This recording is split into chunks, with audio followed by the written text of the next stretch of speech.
పెడుతున్నారు పోలీసులు. ఇక విశాఖ రాజుతో ఇంటరాక్ట్ అవుదాం. బాధ్యత గల హోదాలోని మహిళల పట్ల అసభ్యకరంగా మాట్లాడిన అంబటి రాంబాబు, ఎంపీ గోరెంట్ల మాధవులపై ఎలాంటి చర్యలు తీసుకోలేదని, దీంతోనే వైసీపీ రెచ్చిపోతుందని స్థానికులు గగ్గోలు పెడుతున్నారు. నేర స్వభావం కలిగిన జగన్ తన పార్టీలో కొందరు నేరస్తులకు ప్రాధాన్యమిచ్చి పదవులు కట్టబెట్టడంతో ఎమ్మెల్యేలు ఇలాంటి అసాంఘిక చర్యలు ప్రోత్సహిస్తున్నారని విమర్శలు వస్తున్నాయి. మరి ఎందుకు ఇలా జరుగుతోంది? సో రాజుని అడుగుదాం. రాజు,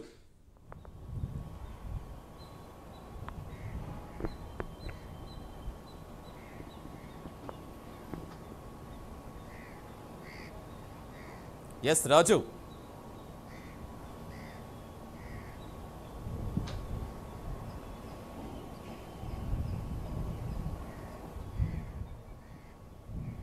అన్నా నాకేం వినిపించట్లేదు.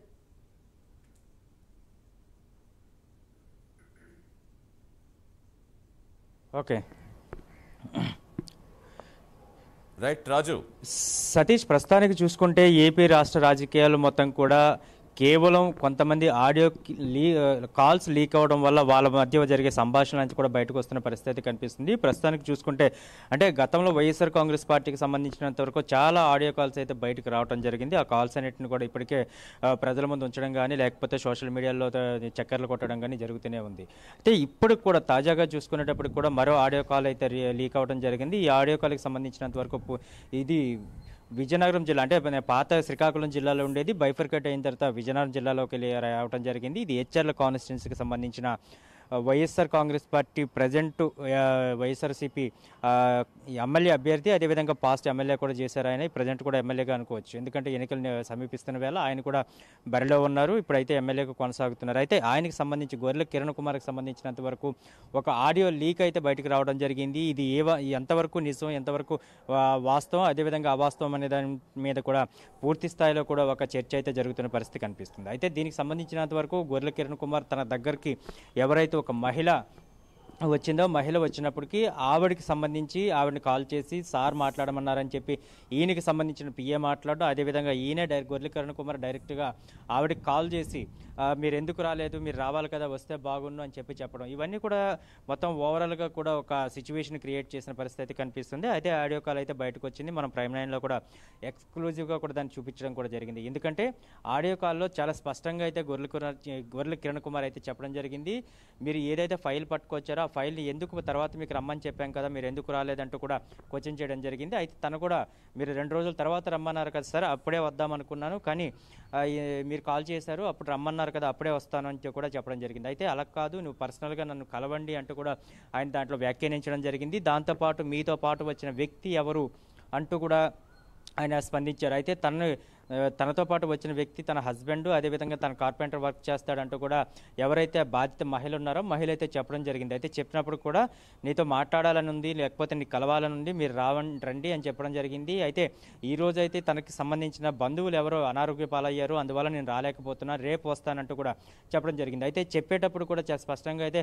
రేపు నేను విశాఖపట్నం వెళ్ళబోతున్న సమయంలో ఒకవేళ వస్తే నాకు ఫోన్ చేసి రండి అంటూ కూడా ఎవరైతే గొర్రెల కిరణ్ చెప్పడం జరిగింది. అదేవిధంగా తర్వాత రోజు ఎప్పుడైతే మహిళ తనకు అనుమానం వచ్చి అక్కడికైతే రావటం లేదు, రాకుండా తనైతే తన ఊర్లోనే ఉండిపోవడం జరిగింది. ఉండిపోయిన తర్వాత ఎవరైతే గొర్రెల కిరణ్ కుమార్కి సంబంధించిన వైఎస్ఆర్ కాంగ్రెస్ పార్టీ అభ్యర్థి గొర్రెల కిరణ్ కుమార్ ఉన్నారు, గొర్రెల కిరణ్ కుమార్కి సంబంధించిన పిఏ మళ్ళీ ఫోన్ చేయడం జరిగింది. ఫోన్ చేసి నీకు సార్ కలవాలనుకుంటున్నారు, పర్సనల్గా మాట్లాడాలనుకుంటున్నారు, అసలు నువ్వు ఎందుకు రావట్లేదు, వచ్చి సార్తో కానీ మాట్లాడినట్లయితే మాత్రం నీ సమస్య ఇట్టే తీరిపోతుందంటూ కూడా ఆయన నచ్చజెప్పే ప్రయత్నం చేశాడు. అయితే మీరు ఎందుకు ఈ విధంగా మాట్లాడుతున్నారు, సార్ నన్ను పర్సనల్గా కలవడం ఎందుకు, నేను డైరెక్ట్గా ఆఫీస్లో కలిశాను కదా అని చెప్పి ఎవరైతే సదరు మహిళ ఉన్నారో ఆ మహిళ కూడా చెప్పడం జరిగింది. అయితే అలా కాదు, మీరు డైరెక్ట్గా వచ్చి సార్ ఏదైతే చెప్తారో అక్కడికి వచ్చి మాట్లాడినట్లయితే మాత్రం తప్పకుండా మీ యొక్క సమస్య తీరుతుందంటూ కూడా చెప్పడం జరిగింది. అయితే మొహమాటానికో లేకపోతే వద్దు అంటే, ఎందుకంటే పెద్ద మనుషులతో మనం పెట్టుకోవటం కానీ, లేకపోతే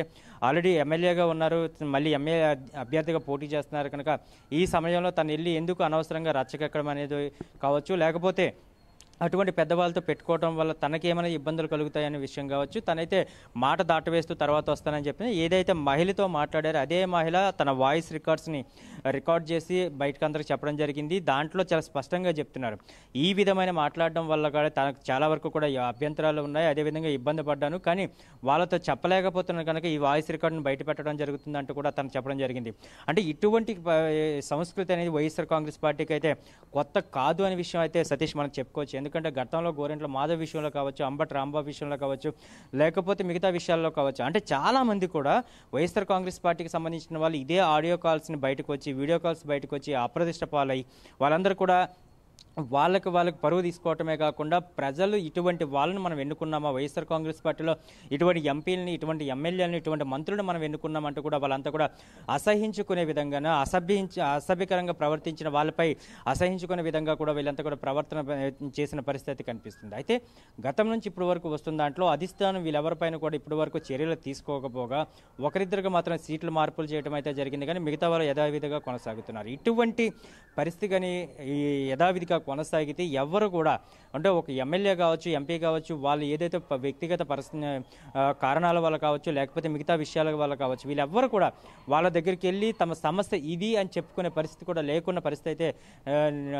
రోజు రోజుకి దాపరిస్తుందని మాత్రం చెప్పుకోవచ్చు. ఎందుకంటే తనకి ఏదో ఆపదలో ఉన్నాను, నన్ను కాస్త ఆదుకోండి, మీకు ఓట్లేసిన జనాల పరంగా కావచ్చు, లేకపోతే మిమ్మల్ని అభిమానించే నాయకులుగా కావచ్చు, మిమ్మల్ని అందరం కూడా మేము ఆదరించే నాయకులుగా కావచ్చు, మేము ఇంత గౌరవిస్తున్నాం కనుక మీరు మాకున్న చిన్న సమస్యను తేల్చండి అంటూ కూడా వెళ్తే ఆ సమస్యను తీర్చకుండా దానికి కావాలని చెప్పి ఒకరి బుద్ధితో ఆలోచించి ఈ విధంగా మహిళను వేధించడం కావచ్చు, లేకపోతే మహిళల పట్ల అసభ్యంగా మాట్లాడడం కావచ్చు, ఇటువంటి సంఘటనలు జరుగుతున్నప్పుడు ఎవరు కూడా ఇంకా అటువంటి నాయకుల దగ్గరికి వెళ్ళాలంటే కూడా భయభ్రాంతులు గురవుతున్న పరిస్థితి అయితే కనిపిస్తుంది. దీనిపై పూర్తి స్థాయిలో ఒక ప్రజా సంఘాలు కావచ్చు, మహిళా సంఘాలు కావచ్చు, మరోసారి కూడా అధిష్టానానికి అయితే వీళ్ళంతటి కూడా పంపిస్తాం. ఇదంతా కూడా జగన్మోహన్ రెడ్డి కానీ లేకపోతే దానికి సంబంధించిన పార్టీ అధినాయకత్వం కానీ పూర్తి స్థాయిలో చర్యలు తీసుకోవాలి. మరోసారి ఇటువంటి జరగకుండా చూసుకోవాలంటే కూడా మహిళా సంఘాలను ఒకవైపు పూర్తి స్థాయిలో ముక్త కంఠంతో ఖండిస్తున్న పరిస్థితి కనిపిస్తుంది. మొత్తానికి ఏది ఏమైనప్పుడు కూడా ఎచ్చెర్ల నియోజకవర్గం గొర్రెల కిరణ్ కుమార్కి సంబంధించినంత వరకు ఏదో ఇష్యూ ఉందో ఈ ఇష్యూకి సంబంధించినంత వరకు